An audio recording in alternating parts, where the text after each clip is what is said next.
Salam sejahtera kepada hadirin sekalian. Kisah yang akan saya sampaikan hari ini sememangnya amat istimewa. Ia mengenai seorang remaja lelaki yang telah ditolak oleh setiap hospital, setiap doktor di seluruh dunia. Hospital terkemuka di Eropah Utara, pusat perubatan ternama di Amerika Syarikat, semuanya menggeleng kepala.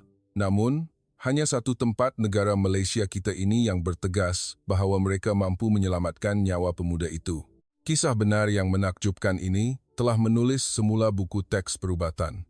Izinkan saya memulakannya sekarang juga. Jika video ini bermanfaat, jangan lupa untuk menekan butang subscribe, like, dan loceng notifikasi. Dan jika Anda memberitahu kami dari mana Anda mendengar kisah ini melalui ruangan komen, semoga Tuhan akan tersenyum pada Anda. Marilah kita mulakan. Nama saya Lukas. Saya dilahirkan di sebuah bandar kecil di Eropah Utara dan tahun ini genap 18 tahun. Tetapi sepanjang hidup saya tidak pernah merasai sehari pun yang benar-benar sihat. Sejak lahir lagi, saya telah membawa kecacatan jantung kongenital. Doktor memberitahu ibu bapa saya, anak ini akan terikat dengan hospital sepanjang hayatnya. Kata-kata itu bukan sahaja ramalan, tetapi telah menjadi kenyataan. Kebanyakan memori zaman kanak-kanak saya bermula di katil hospital. Ketika kanak-kanak lain riang berlari di taman permainan, saya menghabiskan setiap hari dengan bunyi bip-bip mesin elektrokardiogram.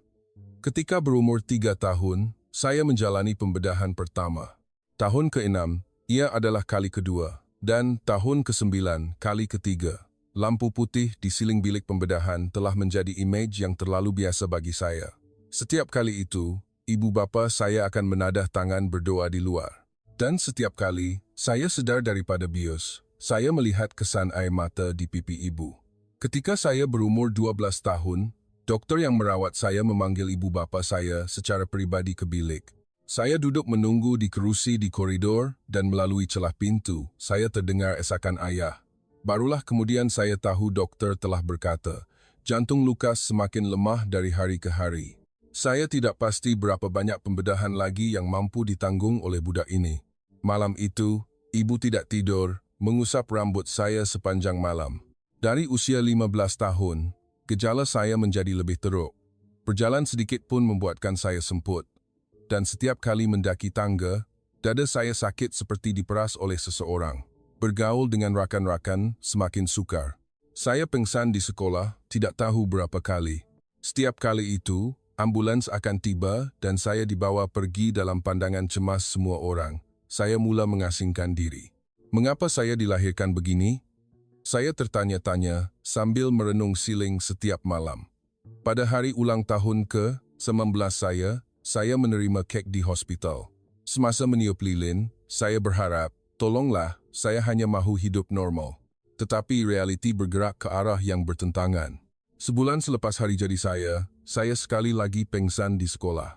Kali ini keadaannya sangat serius. Saya hilang kesedaran di dalam ambulans dan mereka berkata apabila tiba di hospital, jantung saya hampir berhenti berdenyut. Apabila saya sedar di bilik kecemasan, wajah ayah saya pucat lesi manakala ibu menggenggam erat tangan saya, menangis tanpa henti. Malam itu, doktor yang merawat tidak lagi memberikan kata-kata harapan kepada ibu bapa saya. Jantung Lukas sudah mencapai hadnya. Sekarang bukan lagi peringkat yang boleh diselesaikan dengan pembedahan. Mulai sekarang, kita hanya boleh menguruskan sahaja. Perkataan menguruskan sebenarnya bermaksud mengalah. Ia bermakna, dari segi perubatan, tiada lagi kaedah untuk menyelamatkan saya. Malam itu, ibu bapa saya tidak dapat berkata apa-apa.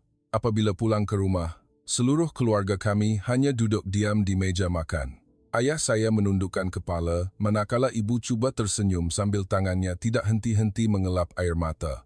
Ketika itulah saya sedar, oh, jadi ini benar-benar penghujungnya, tiada lagi harapan. Baru berusia 16 tahun, tetapi seluruh keluarga saya tahu bahawa masa yang tinggal bagi saya tidak banyak. Sejak malam itu, saya mula menulis diari. Saya mau, suatu hari nanti, apabila saya meninggalkan dunia ini, ibu bapa saya dapat memahami isi hati saya. Ayah, ibu, adakah kerana saya, ayah dan ibu telah berkorban sepanjang hayat? Saya minta maaf dan saya sayang ayah dan ibu sangat-sangat. Saya menulis ayat-ayat seperti itu dan menangis setiap malam. Seorang budak lelaki berusia 16 tahun terpaksa menulis wasiat.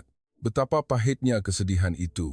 Ketika itu saya faham dengan jelas. Musim berlalu dan saya melangkah ke usia 17 tahun. Tetapi keadaan kesihatan saya semakin teruk. Kini, malah untuk duduk dari katil pun menjadi sukar. Saya terpaksa hidup dengan mesin bantuan pernafasan dan diberi pelbagai jenis ubat. Ibu bapa bergilir-gilir menjaga saya. Setiap malam, bunyi bip-bip monitor jantung bergema di seluruh bilik dan bagi saya, bunyi itu seperti jam randik kehidupan.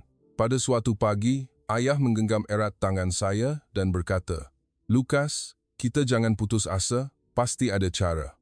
Tetapi suara ayah bergetar. Saya mengangguk, tetapi sebenarnya saya dan ayah sama-sama perlahan-lahan kehilangan harapan. Nampaknya tiada tempat di dunia ini yang boleh menyelamatkan saya. Tetapi ibu bapa saya tidak berputus asa. Setiap malam, ayah saya duduk di hadapan komputer mencari maklumat tentang hospital di seluruh dunia.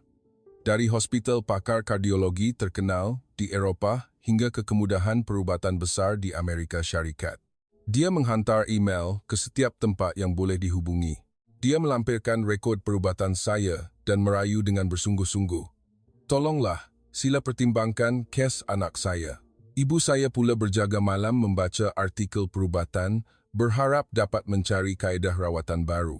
Maklum balas pertama datang dari sebuah hospital terkemuka di Jerman. Kami membuka email dengan hati yang penuh harapan, tetapi kandungannya sangat dingin. Setelah meneliti keadaan pesakit, kami mendapati rawatan pada masa ini adalah mustahil. Kami juga telah mempertimbangkan pemindahan jantung, tetapi keadaan kesihatan keseluruhan pesakit dinilai sukar untuk menanggung pembedahan besar. Ayah saya mendiamkan diri lama selepas membaca email itu, tetapi beliau tidak dapat berhenti. Beliau menghubungi sebuah hospital di Prancis, kali ini menelepon secara langsung, tetapi jawabannya juga serupa. "Kami amat menyesal, tetapi dengan keadaan ini, apa yang boleh kami lakukan adalah sangat terhad. Untuk pulih sepenuhnya adalah mustahil. Kami hanya boleh membantu mengawal kesakitan. Mengawal kesakitan juga bermaksud bersiap sedia untuk pengakhiran yang tenang." Ibu bapa saya tidak putus asa. Mereka terus mencuba. Mereka menghubungi hospital di Switzerland, Belanda, England. Tetapi jawapan yang diterima semuanya sama. "Kami minta maaf, tidak boleh. Risiko terlalu tinggi. Tiada satu pun hospital di Eropah, tempat yang digelar mempunyai perubatan maju. Mereka hanya mengucapkan kata-kata penghiburan yang hambar. Keluarga telah mencuba yang terbaik. Ayah saya beralih arah ke Amerika Syarikat. Beliau berfikir dengan perubatan yang dikatakan terkemuka di dunia, mungkin di sana ada peluang. Beliau menghubungi hospital besar di New York, Boston, Los Angeles. Beberapa tempat malah mengatur sesi konsultasi dalam talian, tetapi hasilnya tetap sama. Seorang doktor Amerika berkata, "Dari segi perubatan, semua pembedahan yang boleh dilakukan telah dilakukan. Sungguh menyedihkan, tetapi sebarang campur tangan lagi hanya akan membawa lebih banyak kesakitan kepada pesakit." Mendengar kata-kata itu, sebaik sahaja sesi konsultasi berakhir, ibu saya berlari ke tandas dan menangis teresak-esak. Saya berdiri di luar mendengar tangisan ibu dan hati saya sakit seperti dihiris. Jika saya tidak dilahirkan, mungkin ibu bapa tidak perlu menanggung kesakitan ini. Pikiran itu terus memenuhi minda saya. Hari demi hari, keadaan saya semakin teruk. Pada musim luruh usia 17 tahun, saya tiba-tiba diserang sakit dada yang teruk. Nafas menjadi terengah-engah, peluh sejuk membasahi. Ibu segera memanggil ambulans, dan saya sekali lagi dibawa ke bilik kecemasan. Kali ini benar-benar berbahaya. Jantung saya berdegup tidak menentu dan doktor terpaksa melakukan rawatan kecemasan segera. Kesedaran saya samar-samar, tetapi saya dapat merasakan kekecohan di sekeliling. Selepas rawatan kecemasan, saya dipindahkan ke unit rawatan rapi. Seluruh badan saya dipenuhi tiub dan wayar. Mesin-mesin itu cuba mempertahankan nyawa saya yang rapuh. Doktor yang merawat memanggil ibu bapa saya secara pribadi dan berkata, "Kami tidak boleh berbuat apa-apa lagi. Keluarga perlu bersiap sedia." Ibu bapa saya faham, betul maksud perkataan bersiap sedia. Ia adalah persediaan untuk perpisahan. Malam itu, ayah duduk di sisi katil menggenggam erat tangan saya. Di luar tingkap hujan sedang turun. Ayah berkata dengan suara yang bergetar, "Lukas, ayah minta maaf. Ayah tidak dapat melindungi kamu. Ayah sungguh minta maaf." Saya menggelengkan kepala. Bukan salah ayah, kerana saya, ayah dan ibu telah bersusah payah. Kami hanya berdiam diri menggenggam tangan begitu. Ibu saya sedang menelpon di koridor. Kemudian baru saya tahu, ibu menghantar perhubungan terakhir ke hospital di seluruh dunia. Ibu menghantar semula email kepada tempat-tempat yang telah menolak dan mencari hospital baru. Dengan hati yang putus asa, ibu merayu, "Tolonglah selamatkan anak saya." Tetapi kebanyakan jawapan adalah, "Kami minta maaf, kami tidak dapat membantu." Saya berada di unit rawatan rapi selama seminggu. Badan saya semakin lemah dan doktor juga tidak lagi bercakap dengan kata-kata optimis. Jururawat memandang saya dengan pandangan penuh simpati, manakala ibu bapa saya menghabiskan hari-hari dengan air mata. Saya fikir, jadi, ini benar-benar pengakhirannya. Adakah kehidupan singkat 17 tahun saya akan berakhir begini? Pada suatu petang, cahaya matahari menembusi tingkap. Saya melihat cahaya matahari dan berfikir, saya akan pergi tanpa sempat menikmati keindahan dunia ini, tanpa sempat berlari bersama rakan-rakan, tanpa sempat bercinta, tanpa sempat merealisasikan impian. Air mata mengalir di pipi saya. Ketika itulah ibu saya bergegas masuk ke bilik, tangannya memegang telepon dan di wajahnya terpancar riak yang tidak percaya. "Lukas, ada sebuah hospital baru sahaja menjawab. Mereka kata boleh rawat kamu." Pada mulanya saya tidak faham apa yang sedang berlaku. Semua hospital di dunia telah berputus asa. Bagaimana ada tempat yang ingin merawat saya? Email yang ibu tunjukkan kepada saya berbunyi seperti berikut. "Kami telah meneliti rekod perubatan anak Anda, Lukas Helen. Hospital kami berpendapat rawatan boleh dilakukan. Walau bagaimanapun, kaedah rawatan ini kini hanya dilakukan di Malaysia. Jika Puan boleh datang dalam masa terdekat, kami akan berusaha sedaya upaya." Tempat yang menghantar email itu ialah sebuah hospital universiti di Kuala Lumpur, Hokal, Malaysia. Keluarga saya hampir tidak tahu apa-apa tentang negara ini. Ayah saya segera melayari internet mencari maklumat. Bagaimana tahap perubatan Malaysia? Adakah hospital itu boleh dipercayai? Adakah mereka benar-benar boleh menyembuhkan? Ayah mencari dokumen sepanjang malam. Sungguh menakjubkan, teknologi perubatan Malaysia bertaraf dunia. Terutamanya dalam bidang pembedahan jantung, terdapat statistik yang menunjukkan kadar kelangsungan hidup lebih tinggi daripada di Eropah atau Amerika Syarikat. Tetapi rasa tidak selamat masih tidak mudah hilang. Ibu saya bertanya dengan risau, "Bolehkah kita percaya? Bagaimana jika ia penipuan?" Banyak hospital besar di Eropah mengatakan mustahil. Tetapi sebuah hospital di negara timur mengatakan boleh. Itu sungguh sukar dipercayai. Ayah saya juga sangat berhati-hati. "Kita mesti selidik dengan lebih teliti dahulu. Jangan terburu-buru." Keesokan harinya, kami mengadakan sesi konsultasi dalam talian dengan hospital itu. Seorang doktor Malaysia muncul di skrin. Beliau bercakap bahasa Inggeris dengan lancar dan menjelaskan tentang keadaan saya. "Kecacatan jantung Lukas sememangnya sangat kompleks, tetapi hospital kami mempunyai pengalaman melaksanakan banyak kes serupa dengan jayanya. Berputus asa sekarang adalah terlalu awal." Mendengar kata-kata itu, air mata ibu saya mula mengalir. Doktor itu terus menjelaskan, kaedah yang dicuba di Eropah adalah pendekatan tradisional. Kami menggunakan kaedah baru yang menggabungkan teknologi dan peralatan moden. Sudah tentu ia tidak bebas risiko, tetapi kemungkinan kejayaan adalah mutlak. Ayah saya bertanya, "Berapakah peratusan kejayaan, doktor?" Doktor itu menjawab dengan yakin, "Untuk kes seperti ini, kadar kejayaan hospital kami adalah melebihi 80%. Dalam konteks semua hospital lain mengatakan mustahil. Angka 80% kedengaran seperti keajaiban, tetapi pada masa yang sama ketakutan juga sangat besar. Bagaimana jika gagal? Adakah saya akan menghadapi pengakhiran di negara asing? Ibu bapa saya berfikir sepanjang malam. Keesokan paginya, ibu bapa membuat keputusan. "Lukas, mari kita pergi ke Malaysia. Lagipun di sini sudah tiada harapan, anggap sahaja ini peluang terakhir." Saya mengangguk. Sebenarnya saya juga sangat takut, tetapi saya melihat kesungguhan di mata ibu bapa saya. Demi mereka, saya tidak boleh berputus asa. Persiapan ke Malaysia berlangsung dengan pantas. Hospital telah menyediakan pasukan perubatan dan peralatan untuk membantu pergerakan saya kerana perlu berjaga-jaga sekiranya berlaku kecemasan di dalam pesawat. Malam sebelum hari berlepas, saya mengucapkan selamat tinggal kepada rakan-rakan. Saya akan ke Malaysia. Saya akan kembali dalam keadaan sihat. Rakan-rakan, saya menangis dan bersorak untuk saya. Di dalam kereta ke lapangan terbang, ibu menggenggam erat tangan saya. "Lukas, adakah kamu takut?" Saya menjawab dengan jujur. "Ya, saya sangat takut. Tetapi ada ayah dan ibu di sini, saya akan baik-baik saja." Ayah melihat saya melalui cermin pandang belakang dan tersenyum. Anak ayah sungguh berani. Ketika melangkah masuk ke pesawat, jantung saya berdebar-debar. Saya fikir perjalanan ini mungkin perjalanan terakhir dalam hidup saya, tetapi pada masa yang sama harapan juga mula bersemi.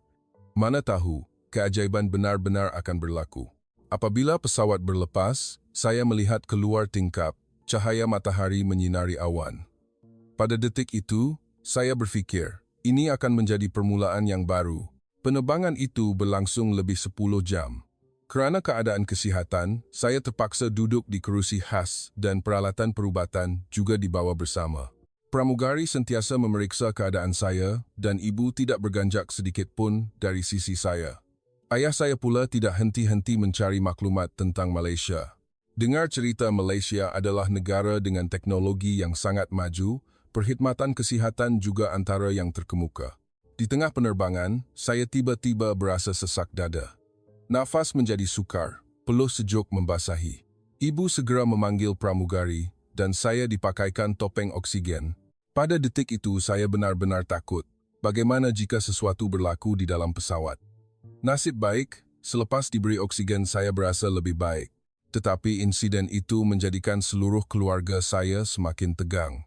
Akhirnya, negara Malaysia terbentang di hadapan mata. Melihat dari tingkap pesawat, Kuala Lumpur jauh lebih besar daripada yang saya bayangkan. Bangunan pencakar langit yang tersusun rapat, jalan raya yang sibuk dengan kenderaan. Saya sangat terkejut dengan wajah moden bandar itu. Adakah di tempat seperti ini mereka benar-benar boleh menyelamatkan saya? Perasaan jangkaan dan kebimbangan berselang-seli. Pesawat mendarat dan kami melalui prosedur imigresen. Kaki tangan lapangan terbang sangat mesra dan nampaknya mereka telah tahu tentang keadaan saya, jadi mereka menguruskan segala-galanya dengan sangat cepat. Apabila keluar ke pintu, seorang kaki tangan hospital sudah menunggu. "Selamat datang keluarga Helen. Selamat datang ke Malaysia." Ambulans sudah menunggu. Semuanya benar-benar telah disediakan dengan sangat teliti. Di dalam ambulans, kami melalui jalan-jalan Kuala Lumpur. Pemandangan di luar tingkap sungguh asing. Papan tanda dalam bahasa Melayu. Orang ramai bergerak tergesa-gesa, jalan-jalan yang bersih, semuanya sungguh baru. Ibu saya berkata, bandar ini lebih maju daripada yang ibu sangka. Ayah saya juga kelihatan terkejut. Kami tiba di hospital. Bangunan itu sangat besar dan ramai. Tetapi kerana ada kaki tangan khas yang membimbing, kami tidak berasa keliru. Apabila melangkah masuk ke lift, rasa berdebar semakin meningkat. Saya akan bertemu doktor Malaysia.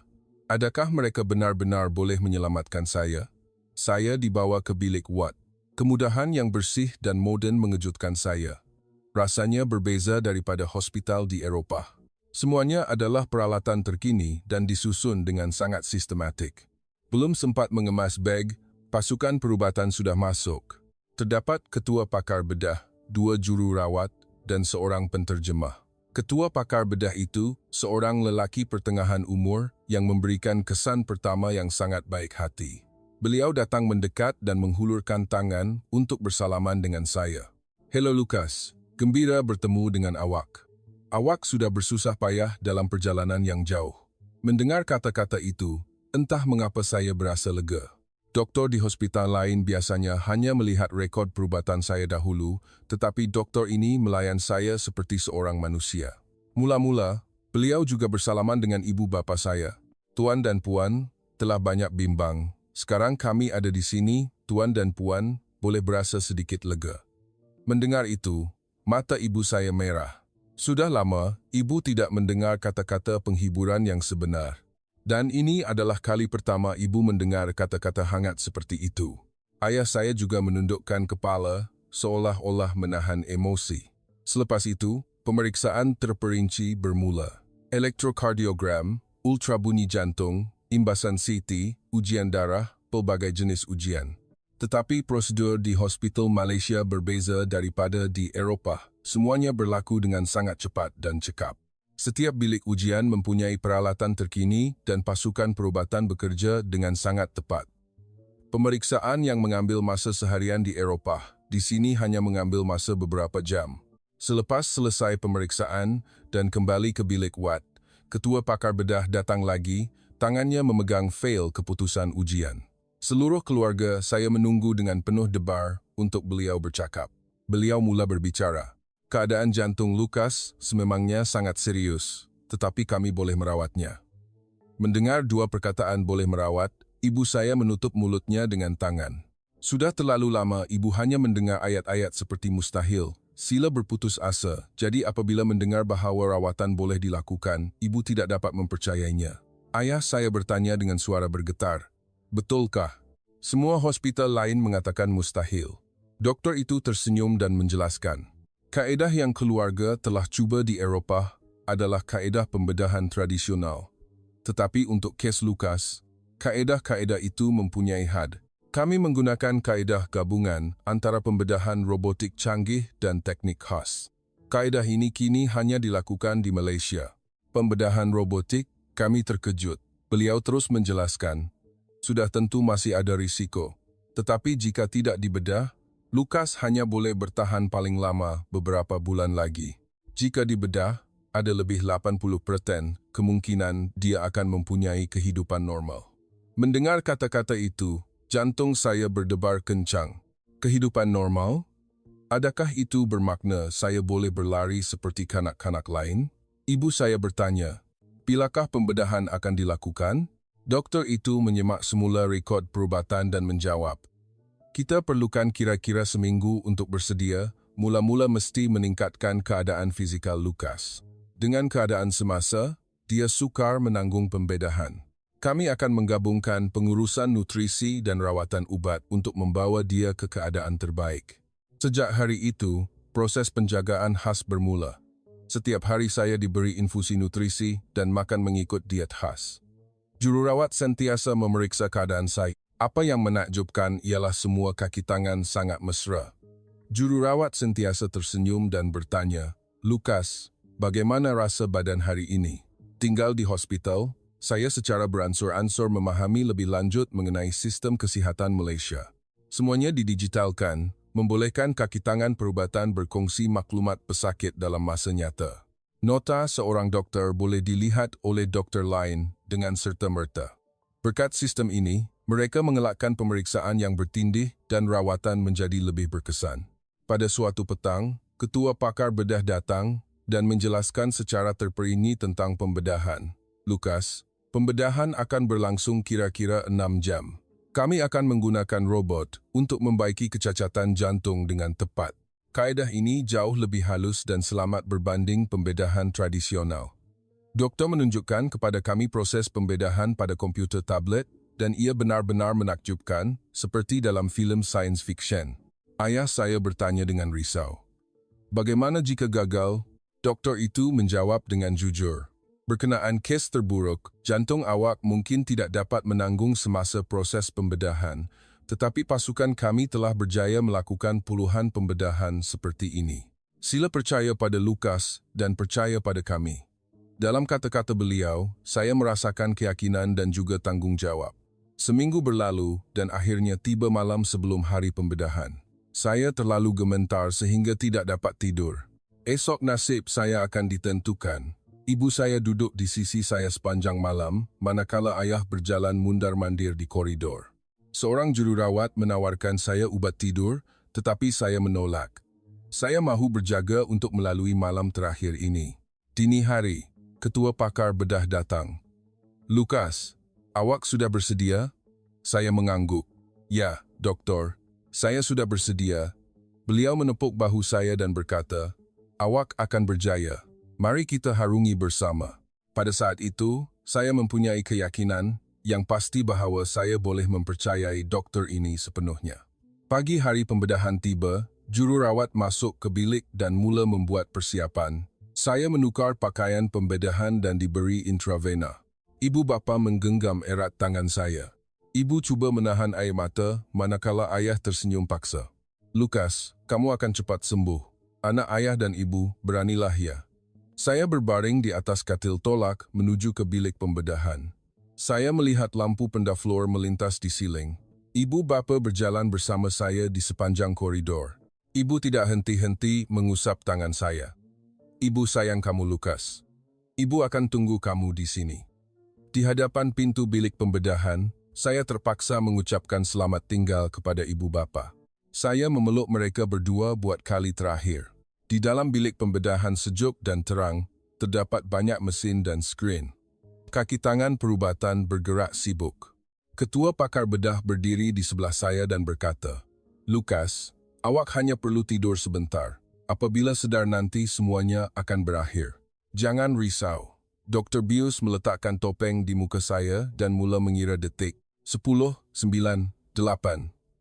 Apabila kesedaran beransur-ansur kabur, imej terakhir yang muncul di fikiran saya adalah wajah ibu. Di luar bilik pembedahan, ibu bapa saya sedang berdoa. Ayah duduk di kerusi di koridor, menadah tangan, manakala ibu berdiri di tepi tingkap melihat ke langit. 6 jam itu terasa sangat lama. Setiap minit, setiap saat, seolah-olah berpanjangan tanpa henti. Melihat keluarga pesakit lain lalu lalang, ibu bapa saya semakin cemas. Kira-kira 3 jam selepas pembedahan bermula, seorang jururawat keluar dan berkata, sehingga kini, semuanya berjalan lancar. Mendengar itu, ibu bapa saya berasa lega sedikit, tetapi ketegangan masih belum hilang. Pembedahan baru separuh jalan. Ibu saya tidak henti-henti menggumamkan doa manakala ayah berjalan di koridor untuk menghilangkan kebimbangan. Jam keempat, jam kelima, masa berlalu dengan sangat perlahan, matahari mula terbenam, cahaya senja menyinari koridor. Ibu bapa saya tidak makan atau minum apa-apa, hanya berjaga di hadapan pintu bilik pembedahan. Kaki tangan hospital menjemput mereka untuk makan, tetapi kedua-duanya menolak. Anak kami sedang dibedah. Bagaimana kami boleh menelan makanan? Akhirnya, 6 jam telah berlalu, pintu bilik pembedahan terbuka, dan ketua pakar bedah keluar. Apabila beliau menanggalkan topeng, wajahnya berpeluh. Ibu bapa saya bergegas mendekat. Doktor itu menarik nafas dalam-dalam lalu berkata, pembedahan telah berjaya. Hanya satu ayat itu, ibu saya rebah di situ juga dan menangis teresak-esak. Ayah saya menggenggam erat tangan doktor. Terima kasih, doktor. Benar-benar terima kasih, doktor. Suaranya bergetar. Doktor membantu ibu bapa saya berdiri dan menjelaskan dengan terperinci. Kami telah membaiki sepenuhnya kecacatan jantung. Berkat pembedahan robotik, kami dapat melaksanakannya dengan tepat. Mulai sekarang, jantung Lukas sudah boleh berdenyut secara normal.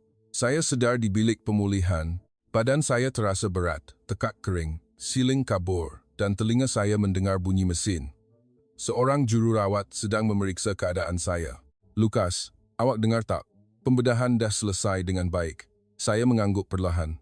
Dada saya sakit tetapi anehnya, hati saya sangat damai. Sejurus selepas itu ibu bapa saya masuk. Wajah ibu dibasahi air mata manakala ayah tersenyum gembira. Lukas, pembedahan berjaya, anak. Sekarang semuanya baik-baik saja. Saya cuba tersenyum, tetapi tidak berdaya. Saya hanya menggenggam erat tangan ibu bapa. Saya berharap hanya dengan itu pun sudah cukup untuk menyampaikan isi hati saya. Saya dipindahkan ke unit rawatan rapi. Seluruh badan saya masih dipenuhi tiup dan wayar, banyak skrin memaparkan tanda-tanda vital saya. Tetapi kali ini berbeza. Degupan jantung pada skrin stabil dan teratur. Ketua pakar bedah melihat skrin itu dengan wajah berpuas hati. Sangat bagus, jantung berfungsi dengan sangat baik. Malam pertama memang sukar, luka pembedahan sakit, dan bernafas juga tidak selesa. Tetapi jururawat sentiasa berada di sisi saya. Setiap jam mereka memeriksa keadaan dan menyuntik ubat yang diperlukan. Seorang jururawat mengelap peluh di dahi saya dan berkata, "Cuba bertahan sedikit lagi, nanti akan lega." Lukas buat yang terbaik. Menjelang hari kedua, buat pertama kalinya saya dapat duduk di atas katil. Sudah tentu dengan bantuan jururawat, tetapi itu sendiri sudah seperti keajaiban. Selepas berbulan-bulan hanya berbaring, sungguh mengharukan apabila dapat duduk. Ketua pakar bedah datang melawat dan berkata, kelajuan pemulihan lebih cepat daripada jangkaan, itu kerana Lukas masih muda dan mempunyai semangat yang kuat. Hari ketiga, saya ditanggalkan mesin bantuan pernafasan. Apabila jururawat berkata, sekarang awak boleh bernafas sendiri. Saya benar-benar gembira. Detik menanggalkan mesin bantuan pernafasan sedikit tidak selesa, tetapi perasaan bernafas udara sendiri sungguh menakjubkan. Saya menarik nafas dalam-dalam, dada agak sakit, tetapi malah kesakitan itu membuatkan saya bahagia. Ibu bapa saya datang melawat pada waktu lawatan di unit rawatan rapi setiap hari. Ibu menggenggam tangan saya dan bercerita pelbagai perkara. Lukas, ibu dah cuba makanan Malaysia, sedap sangat. Nanti bila kamu keluar hospital, kita pergi makan ya. Ayah pula menunjukkan kepada saya gambar-gambar yang beliau ambil semasa berjalan-jalan di sekitar hospital. Kuala Lumpur adalah bandar yang sangat cantik, kamu juga akan segera dapat keluar dan melihatnya. Seminggu kemudian, saya dipindahkan ke bilik wad biasa. Meninggalkan unit rawatan rapi adalah satu langkah besar. Bilik wad biasa mempunyai tingkap jadi saya boleh melihat keluar. Buat pertama kalinya, saya melihat langit Kuala Lumpur. Langit biru dengan awan putih berarak dan burung-burung terbang. Saya tidak pernah menyangka pemandangan itu begitu indah. Selepas berpindah ke bilik wad biasa, saya memulakan proses pemulihan fungsi secara sistematik. Seorang pakar fisioterapi datang dan menjelaskan rancangannya. Kita akan mulakan dengan duduk di katil dahulu, kemudian latihan berdiri, dan kemudian latihan berjalan. Kedengaran mudah tetapi sebenarnya sangat sukar. Sesi latihan pertama hanya duduk di birai katil, dan menjatuhkan kaki pun sudah cukup membuatkan saya keletihan. Badan yang telah berbaring berbulan-bulan tidak dapat menahan daya tarikan graviti. Saya berasa pening dan peluh membasahi, tetapi pakar fisioterapi itu memberikan dorongan. Awak buat dengan baik. Untuk hari pertama, ini sangat menakjubkan. Kata-kata itu memberikan saya kekuatan untuk mencuba sedikit lagi. 2 hari kemudian, saya berlatih berdiri dari katil. 2 jururawat membantu di kedua-dua belah, dan saya berdiri dengan kaki yang menggigil. Hanya beberapa saat, tetapi saya tidak dapat menggambarkan perasaan terharu apabila dapat berdiri di atas kaki sendiri. Ibu saya melihat adegan itu dan menangis. Lukas, kamu boleh buat. Ibu dah nampak. Proses pemulihan fungsi maju sedikit demi sedikit setiap hari. Pada mulanya, saya hanya dapat berdiri beberapa saat, tetapi seminggu kemudian saya dapat berdiri selama 1 minit. Selepas itu, saya mula berlatih berjalan, selangkah demi selangkah, 2 langkah 1. Setiap kali saya berpegang pada bingkai latihan berjalan dan melangkah perlahan-lahan, kaki tangan perubatan akan bertepuk tangan memberikan semangat. Dorongan itu benar-benar sumber kekuatan yang besar. Sementara itu, ketua pakar bedah sentiasa memantau keadaan jantung saya. Setiap hari saya diperiksa elektrokardiogram dan setiap minggu diimbas ultrabunyi. Keputusan pemeriksaan sentiasa baik. Jantung berfungsi dengan sempurna, pembedahan benar-benar sangat berjaya. Setiap kali mendengar doktor berkata begitu, hati saya diselubungi emosi yang tidak terkata. Pada suatu hari, doktor memberikan cadangan istimewa. Lukas, sekarang kita cuba berjalan di koridor ya. Sendirian, saya terkejut. Saya masih belum yakin, tetapi doktor itu sangat tegas. Awak boleh buat, saya akan berjalan di sebelah memerhati. Saya mengumpulkan semua keberanian dan mengangguk, saya melangkah keluar ke koridor dan mengambil langkah pertama. Kaki saya bergetar, tetapi saya terus melangkah ke hadapan. Doktor berjalan di sebelah dan memberikan dorongan. Bagus. Cuba lagi sedikit. 10 langkah, 20 langkah. Saya secara beransur-ansur berasa lebih yakin. Akhirnya saya berjalan hingga ke hujung koridor. Kemudian saya berpusing dan berjalan kembali ke bilik wad. Apabila tiba di hadapan pintu bilik, ibu bapa saya sedang bertepuk tangan menunggu. Ayah saya menangis, manakala ibu berlari memeluk saya. Anak ibu hebat, kamu dah boleh berjalan sendiri. Saya juga menangis. Beberapa bulan lalu, saya sedang menunggu ajal, tetapi sekarang saya berjalan sendiri. Saya tidak dapat percaya ini adalah kenyataan. Malam itu, saya berdiri di tepi tingkap dan melihat Kuala Lumpur pada waktu malam. Lampu bandar berkelipan. Kenderaan bergerak di jalan raya, bangunan-bangunan terang benderang. Melihat pemandangan itu, saya fikir saya akan dapat melangkah keluar ke dunia luar. Saya akan dapat menjalani kehidupan baru seperti orang yang sihat. Proses pemulihan fungsi berterusan. Kini saya sudah boleh berjalan beberapa pusingan di sekitar koridor hospital. Saya juga mula berlatih mendaki tangga. Pada mulanya satu tingkat pun sudah menjadi cabaran, tetapi secara beransur-ansur saya dapat mendaki 2 tingkat, 3 tingkat. Pakar fisioterapi sentiasa memuji, Lukas memang pesakit contoh. Sebulan selepas pembedahan, Ketua Pakar Bedah melakukan pemeriksaan penting, yaitu pemeriksaan untuk menilai fungsi jantung secara menyeluruh. Semasa menunggu keputusan, saya benar-benar berdebar-debar. Bagaimana jika ada masalah? Tetapi doktor itu tersenyum gembira dan berkata, "Lukas, jantung awak sekarang sudah normal, telah pulih sepenuhnya." Mendengar perkataan normal, saya tidak dapat percaya. Jantung saya normal? Sejak lahir ia tidak pernah normal. Air mata saya mengalir begitu sahaja. Doktor menepuk bahu saya dan berkata, "Tahniah. Sekarang awak boleh memulakan kehidupan baru." Apabila saya menyampaikan berita itu kepada ibu bapa, mereka tidak dapat berkata apa-apa. Ibu saya hanya mengulangi, "Terima kasih, terima kasih." Manakala ayah menundukkan kepala sangat dalam di hadapan doktor. "Kami tidak akan melupakan budi baik doktor.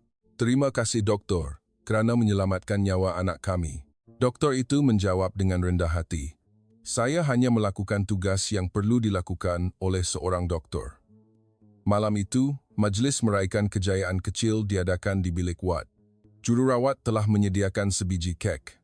Kami menyalakan lilin dan saya berharap, "Tolonglah berikan saya kehidupan yang sihat selepas ini dan berilah saya peluang untuk membalas budi ini." Apabila saya meniup lilin, semua orang bertepuk tangan. Saya mengucapkan terima kasih kepada setiap kaki tangan perubatan, ketua pakar bedah, pakar fisioterapi, jururawat. Tanpa mereka, saya tidak akan berada di sini hari ini. Semua orang menggenggam tangan saya, mengucapkan tahniah dan memberikan dorongan untuk kehidupan selepas ini. Mereka benar-benar orang yang berhati mulia. Hari discharge telah ditetapkan. Hanya 2 bulan selepas pembedahan, Ketua Pakar Bedah berkata, "Tidak perlu lagi rawatan dalam wad.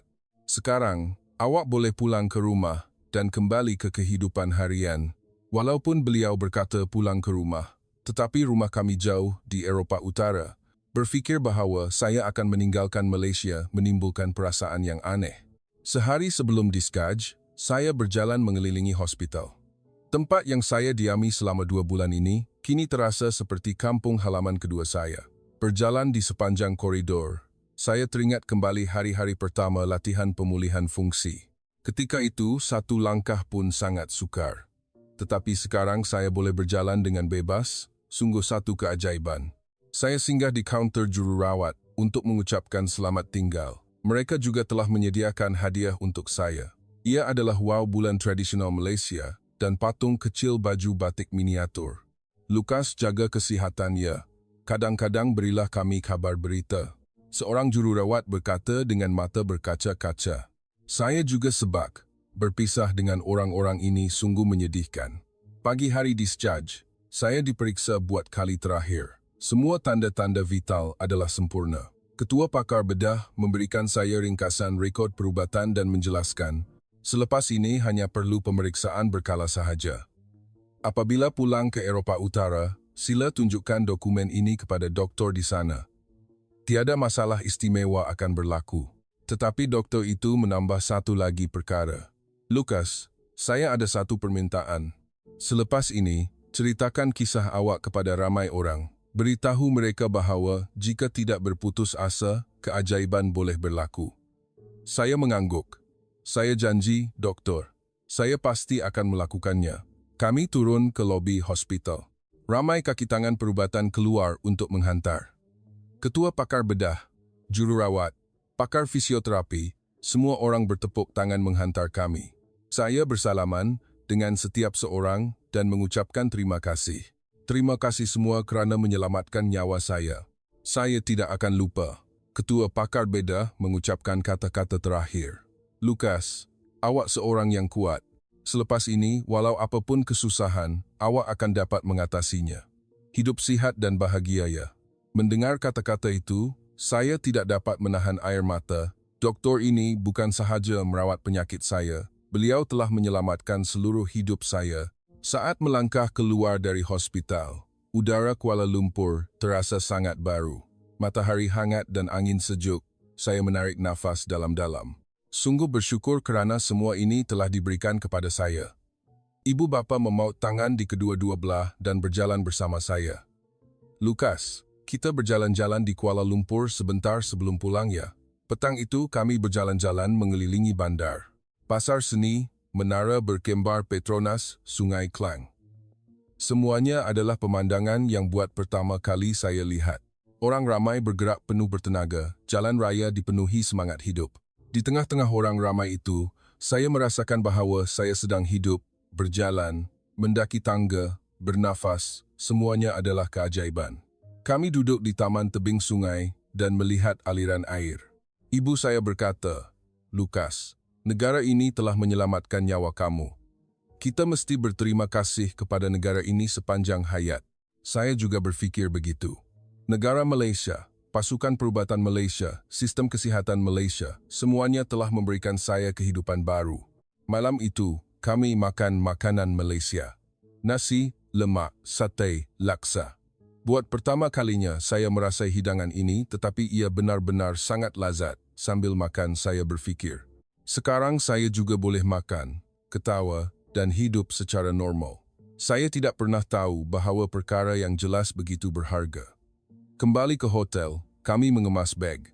Esok akan pulang ke Eropah Utara, bersemangat, tetapi juga sedikit rasa rindu. Masa di Malaysia sungguh singkat, tetapi ia adalah masa yang paling penting dalam hidup saya. Di sini saya telah melangkah dari ambang kematian kembali ke kehidupan. Malam itu, saya berbual lama dengan ibu bapa. Ayah saya berkata, Lukas, kita benar-benar sangat bertuah. Mengenali Malaysia adalah satu rahmat. Ibu saya juga menambah. Di Eropah, mereka hanya menyuruh kita berputus asa, tetapi di Malaysia mereka berkata akan menyelamatkan nyawa kamu. Tahukah kamu betapa besarnya perbezaan ini? Saya berkata kepada ibu bapa, Ayah, Ibu, saya ada satu impian. Saya mahu menjadi doktor. Saya mahu menyelamatkan orang yang telah ditolak seperti saya. Ibu bapa saya terkejut, tetapi kemudian tersenyum. Itu impian yang sangat indah. Ayah dan ibu akan sokong kamu.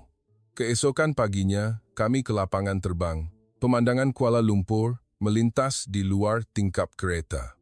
Papan tanda bahasa Melayu telah menjadi biasa. Jalan-jalan yang meriah, semuanya membuatkan saya rindu. Saya berjanji kepada diri sendiri bahawa suatu hari nanti, saya pasti akan kembali. Di lapangan terbang, saya melihat Malaysia buat kali terakhir. Saya benar-benar berterima kasih kepada negara ini kerana menerima saya, merawat saya, dan menyelamatkan nyawa saya. Ibu bapa saya juga mempunyai perasaan yang sama. Ayah saya melihat bendera Malaysia dan menundukkan kepala, manakala ibu mengelap air mata. Kami menaiki pesawat. Kali ini berbeza dengan semasa datang. Tidak perlu peralatan perubatan, tidak perlu kerusi khas. Saya hanya duduk seperti penumpang biasa. Pesawat berlepas, Kuala Lumpur beransur-ansur menjadi kecil. Saya melihat keluar tingkap dan berkata dalam hati, terima kasih Malaysia, saya pasti akan kembali. Selepas pulang ke Eropah Utara, kehidupan saya berubah sepenuhnya. Pertama sekali saya ke hospital tempatan untuk pemeriksaan kesihatan. Doktor melihat rekod perubatan saya dan tidak dapat menyembunyikan rasa terkejut, tidak dapat dipercayai. Beberapa bulan lalu masih di peringkat akhir, tetapi sekarang sepenuhnya normal. Seorang doktor malah menghubungi terus hospital di Malaysia untuk bertanya tentang kaedah pembedahan. Saya kembali ke sekolah, rakan-rakan melihat saya dan terkejut. Lukas, kamu nampak seperti orang yang berbeza sepenuhnya. Ya, dahulu saya pucat dan lemah, tetapi sekarang saya mempunyai kulit yang sihat. Guru-guru juga menyambut saya. Sungguh satu keajaiban. Lukas, tahniah atas kesembuhan kamu. Buat pertama kalinya saya mengambil bahagian dalam kelas pendidikan jasmani. Satu aktiviti yang saya fikir seumur hidup ini, saya tidak akan pernah dapat lakukan. Saya menendang bola, berlari dan melompat. Walaupun tercungap-cungap, tetapi dada saya tidak sakit, jantung saya berdegup dengan kuat. Apabila saya menjaringkan gol, rakan-rakan bersorak. Pada detik itu, saya merasakan bahwa saya sedang hidup. Tetapi kisah saya tidak berhenti di situ. Sesuatu yang tidak dijangka berlaku. Pada suatu hari, sebuah akhbar tempatan menghubungi saya. Mereka mahu menulis artikel tentang kisah saya. Pada mulanya, saya ragu-ragu. Tetapi kemudian saya teringat pesan ketua pakar bedah di Malaysia agar menyampaikan harapan kepada ramai orang. Saya bersetuju untuk ditemu bual. Wartawan mendengar kisah saya dan tidak henti-henti mengagumi. Sungguh menakjubkan apabila seorang pesakit yang telah ditolak oleh sistem kesihatan Eropah diselamatkan oleh Malaysia. Apabila artikel itu diterbitkan, ia mencetuskan reaksi yang kuat. Orang ramai mula berminat dengan perubatan Malaysia. Tidak lama kemudian, stesen televisyen kebangsaan juga menghubungi. Mereka mahu membuat filem dokumentari. Ia adalah program yang memperkenalkan sistem kesihatan Malaysia bersama dengan kisah saya. Saya dengan gembira bersetuju. Saya fikir inilah cara saya dapat membalas budi. Kru filem bersama saya kembali ke Malaysia. Kami kembali ke hospital dan bertemu semula dengan ketua pakar bedah. Beliau dengan gembira menyambut kami dan menjelaskan secara terperinci tentang proses pembedahan di hadapan kamera. Kami tidak berputus asa terhadap pesakit. Asalkan ada sedikit kemungkinan, kami akan berusaha sedaya upaya. Kata-kata itu disiarkan ke seluruh dunia. Selepas filem dokumentari itu ditayangkan, reaksi benar-benar meletus. Minat terhadap perubatan Malaysia melonjak di seluruh Eropah. Pesakit dengan penyakit kronik mula menghubungi Hospital Malaysia dan pelancongan perubatan meningkat. Saya tidak menyangka kisah saya mempunyai pengaruh sebesar itu. Terdapat satu lagi perkara yang lebih menakjubkan.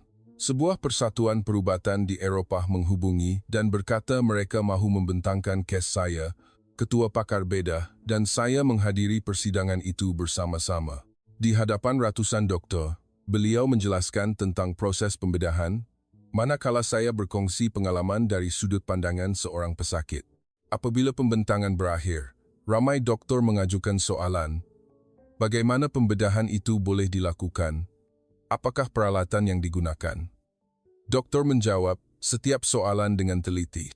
Selepas persidangan, banyak hospital menawarkan kerjasama. Mereka mahu mempelajari teknologi Malaysia. Semua perkara ini menjadi berita perubatan. Perubatan Malaysia menggegarkan dunia perubatan Eropah. Pesakit yang ditolak, keajaiban, berlaku di Malaysia. Teknologi perubatan Malaysia menarik perhatian dunia. Tajuk-tajuk akhbar muncul di mana-mana. Malaysia bukan lagi sebuah negara kecil. Mereka telah diiktiraf sebagai kuasa besar perubatan. Saya mengadakan pembentangan di sekolah dengan tajuk Malaysia, negara yang memberi saya kehidupan kedua. Pelajar-pelajar mendengar kisah saya dan sangat terkejut. Malaysia adalah negara yang hebat begitu? Ramai rakan-rakan mula berminat dengan Malaysia. Ada yang berkata mahu belajar bahasa Melayu. Ibu bapa saya juga sibuk, banyak jemputan temu bual datang kepada mereka.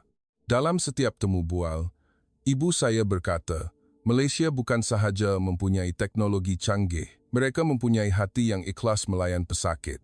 Itu perbezaan terbesar. Ayah saya juga menambah, di Eropah mereka hanya mementingkan kecekapan, tetapi di Malaysia mereka meletakkan nilai kehidupan di tempat pertama. Beberapa bulan kemudian, perjanjian kerjasama perubatan ditandatangani antara Eropah dan Malaysia. Dikatakan bahawa kes saya adalah pemangkinnya. Pasukan perubatan kedua-dua pihak memutuskan untuk bertukar dan berkongsi teknologi. Saya juga dijemput ke majlis menandatangani. Berdiri di atas pentas melihat wakil kedua-dua negara bersalaman, hati saya amat terharu. Tuan Duta Besar Malaysia berkata kepada saya, "Terima kasih kepada kamu, Lukas. Hubungan antara Malaysia dan Eropah menjadi lebih mendalam." Terima kasih. Saya menggelengkan kepala. Tidak, saya yang patut berterima kasih. Malaysia telah menyelamatkan nyawa saya. Pada hari itu, saya berasa seperti jambatan kecil yang menghubungkan dua negara. Setahun telah berlalu sejak pembedahan. Saya sedang bersiap sedia untuk peperiksaan universiti. Sudah tentu, matlamat saya adalah Fakulti Perubatan. Saya mahu menjadi doktor penyelamat seperti ketua pakar bedah saya. Belajar sangat sukar, tetapi kerana mempunyai matlamat yang jelas, saya berasa sangat gembira. Saya gembira, walaupun terpaksa membaca buku hingga lewat malam. Musim panas tahun itu, keluarga saya kembali melawat Malaysia. Kuala Lumpur, selepas setahun, telah berkembang lebih jauh. Apabila tiba di hospital, kaki tangan perubatan menyambut kami dengan gembira. Lukas nampak sihat sungguh. Jururawat terkejut melihat saya lebih tinggi. Saya mempunyai janji temu pemeriksaan dengan ketua pakar bedah. Bertemu semula selepas setahun, beliau masih mempunyai senyuman yang baik hati itu. Keputusan pemeriksaan sempurna. Jantung awak berdegup sangat kuat. Dengar cerita awak juga bersukan. Saya menjawab dengan bangga. Ya, sekarang saya main bola sepak dan berlari juga. Doktor menepuk bahu saya dan berkata, saya sangat bangga dengan awak, Lukas. Awak adalah kes istimewa dalam kalangan pesakit saya. Berkat semangat yang kuat, awak dapat pulih begini. Saya menggelengkan kepala, itu kerana doktor tidak berputus asa. Hospital mengadakan majlis kecil. Semua kaki tangan perubatan yang menjaga saya setahun lalu hadir. Semasa memotong kek, saya mengucapkan terima kasih kepada setiap seorang. Berkat anda semua, saya berada di sini hari ini, saya tidak akan lupa. Semua orang bertepuk tangan, seorang jururawat memberikan saya sepucuk surat. Beliau berkata ia adalah surat yang beliau tulis semasa saya discharge setahun lalu. Kami percaya Lukas akan sembuh. Surat ini saya simpan untuk diberikan kepada awak apabila kita bertemu semula setahun kemudian. Membaca surat itu, saya tidak dapat menahan air mata. Lukas mesti sihat ya, kami sentiasa menyokong awak. Kata-kata hangat memenuhi surat itu. Malam itu saya berpeluang berbual secara pribadi dengan ketua pakar bedah. Saya bercakap tentang rancangan dan fakulti perubatan saya. Doktor itu benar-benar gembira. Itu keputusan yang sangat baik. Lukas akan menjadi doktor yang memahami hati pesakit kerana awak pernah melalui kesakitan. Doktor juga memberikan saya nasihat. Jalan untuk menjadi doktor sangat sukar, tetapi kegembiraan apabila menyelamatkan seorang pesakit tidak dapat dibandingkan dengan apa-apa pun. Saya percaya Lukas pasti akan menjadi doktor yang baik. Kata-kata itu memberikan saya banyak kekuatan. Saya berjanji kepada diri sendiri. Saya akan menjadi doktor seperti beliau. Dalam perjalanan ke Malaysia kali ini, kami melawat banyak tempat. Bangunan Parlimen, Gua Batu Caves, Pulau Pinang, setiap tempat sangat cantik, orang ramai mesra dan makanan sangat lazat. Saya semakin menyukai Malaysia. Negara ini bukan sahaja tempat yang menyelamatkan nyawa saya, tetapi secara beransur-ansur menjadi kampung halaman dalam hati saya. Saya berbual dengan penduduk di jalanan. Apabila saya menceritakan kisah saya, ramai orang berminat. Perubatan Malaysia hebat begitu, sungguh bangga dengan negara kita. Seorang nenek menggenggam erat tangan saya dan berkata, baguslah nak, hidup sihat ya. Ibu bapa saya juga semakin menyukai Malaysia.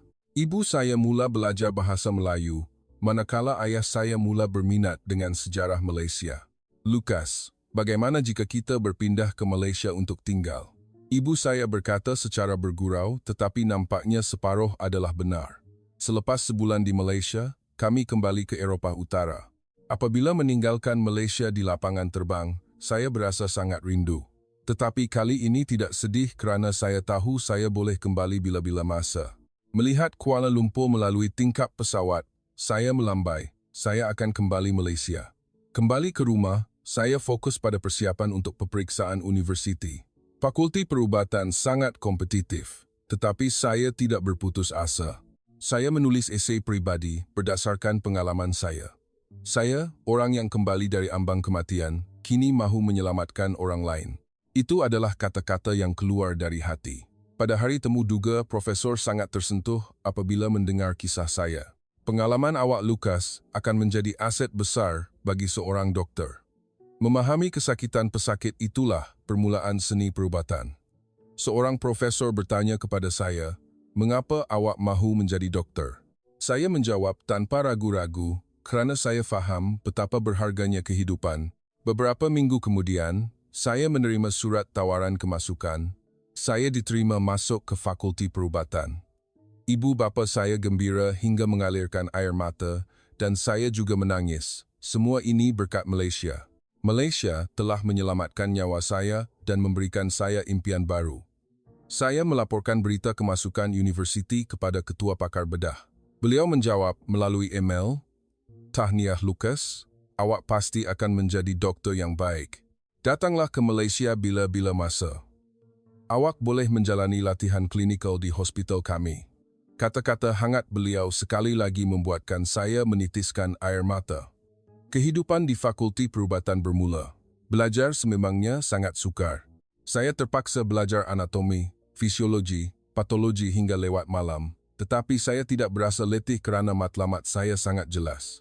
Menjadi doktor yang tidak berputus asa terhadap pesakit, doktor yang menghargai kehidupan. Saya berlari ke arah impian itu. Cuti musim panas tahun pertama, saya datang ke Malaysia untuk latihan klinikal.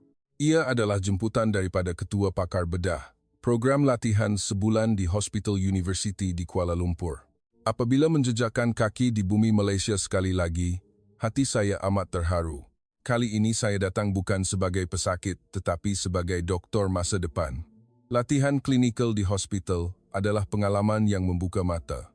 Saya melihat dedikasi pasukan perubatan Malaysia. Mereka menjaga pesakit hingga lewat malam, sentiasa belajar dan menyelidik kaedah rawatan baru. Inilah sikap seorang doktor sejati. Saya juga berpeluang masuk ke bilik pembedahan bersama Ketua Pakar Bedah. Walaupun hanya sebagai pemerhati, tetapi itu adalah pengalaman yang tidak dapat dilupakan. Semasa membedah jantung pesakit, doktor berkata, "Pesakit ini juga sama seperti awak, telah ditolak oleh hospital lain, tetapi kami tidak berputus asa." Kata-kata itu terpahat dalam hati saya. Apabila pembedahan berjaya, semua pasukan perubatan bertepuk tangan. Saya juga bertepuk tangan bersama mereka. Satu nyawa telah diselamatkan. Saya turut berkongsi kegembiraan itu. Pada detik itu, saya pasti bahawa profesi doktor benar-benar satu pekerjaan yang mulia. Semasa tempoh latihan, saya bertemu ramai pesakit. Terdapat ramai pesakit datang dari negara lain, Jerman, Perancis, Amerika Syarikat, malah ada pesakit datang dari Afrika.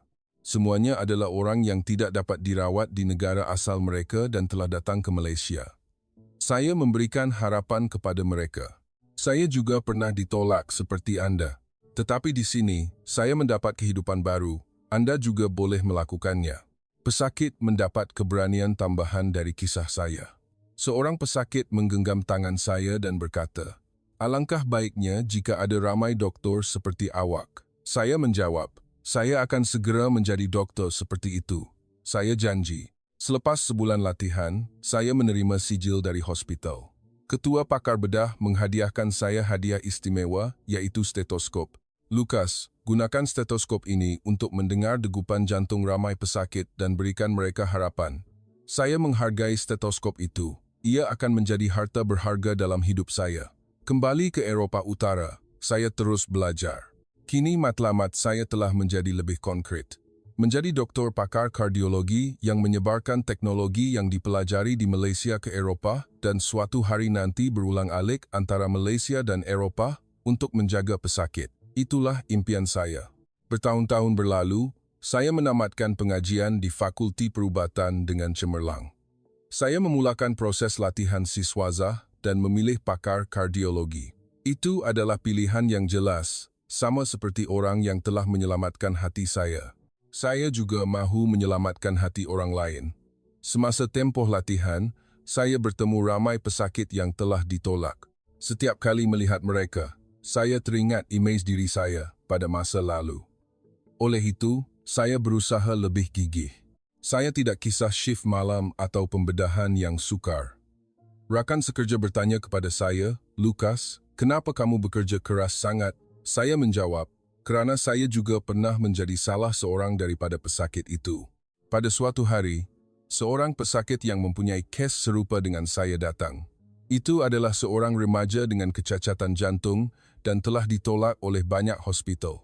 Profesor pembimbing saya menggeleng kepala, "Kes ini sukar, tetapi saya tidak berputus asa." saya akan meminta pandangan konsultasi dari Malaysia. Saya menghubungi ketua pakar bedah. Saya menghantar rekod perubatan pesakit dan meminta nasihat. Doktor menghantar kembali jawapan terperinci dan kami bersama-sama membuat rancangan pembedahan melalui mesyuarat dalam talian. Berdasarkan rancangan itu, kami meneruskan pembedahan. Pembedahan itu berjaya, pesakit pulih, dan ibu bapa budak lelaki itu menangis dan berterima kasih. Doktor telah menyelamatkan nyawa anak kami. Saya berkata, tidak, doktor-doktor di Malaysia yang mengajarnya kepada saya. Saya hanya mempraktikkan apa yang telah diajar. Selepas kejadian itu, saya mula dikenali di Eropah sebagai doktor yang menyebarkan kaedah rawatan ala Malaysia. Banyak hospital menjemput saya untuk memberi ceramah dan saya juga membentangkan di persidangan dengan tajuk perkara yang saya pelajari di Malaysia. Penonton sangat terkejut. Perubatan Malaysia berada pada tahap ini. Kini setiap tahun saya masih datang ke Malaysia 2 kali. Saya bertemu ketua pakar bedah, mempelajari teknologi baru dan bertemu pesakit. Malaysia telah menjadi kampung halaman kedua saya.